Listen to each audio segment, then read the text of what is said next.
পুরো বিশ্বে শুল্কযুদ্ধ লাগিয়ে নিজ দেশের অর্থনীতির ভিত নাড়িয়ে দিয়েছেন মার্কিন প্রেসিডেন্ট ডোনাল্ড ট্রাম্প। আমদানি ব্যয় বাড়ায় ব্যবসায়ীদের কাছ থেকে জুলাই মাসেই পেয়েছেন অতিরিক্ত $2,100 কোটি। সেপ্টেম্বরে অর্থবছর শেষ হওয়ার আগেই রাজস্বের আকার $14,000 কোটি ছাড়িয়েছে। এরপরও লাগামহীনভাবে বাড়ছে দেশের মোট ঋণ।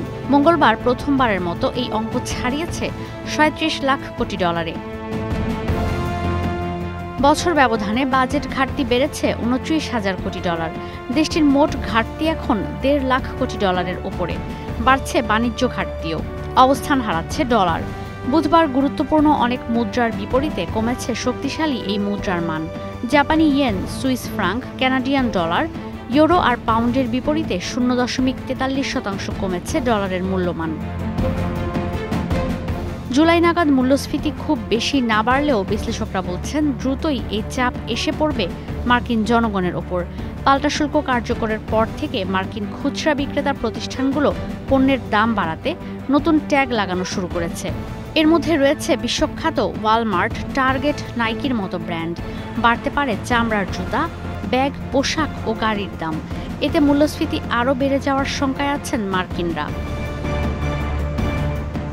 সংবাদ মাধ্যম সিএনএনের বিশ্লেষণ বলছে মূল্যস্ফীতি এখনও ঊর্ধ্বমুখী না হলেও পণ্যের মজুত শেষে নতুন শুল্ক দিয়ে আমদানি করা সকল পণ্যের দাম বাড়বে। শুল্ক চাপে জুনে কমেছে যুক্তরাষ্ট্রের পণ্য আমদানি। সামনের মাসগুলোতে যা আরও কমতে পারে। এতে যুক্তরাষ্ট্রের ওপর নির্ভর দেশগুলো সংকটে পড়তে পারে। যুক্তরাষ্ট্রের বাজারে 7 আগস্ট থেকে বিভিন্ন দেশের পণ্য প্রবেশে পাল্টা শুল্ক কার্যকর হয়েছে।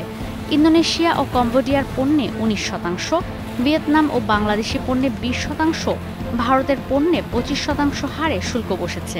চলতি মাসের শেষ দিকে ভারতীয় পণ্যের ওপর আরও 25% শুল্ক বসবে।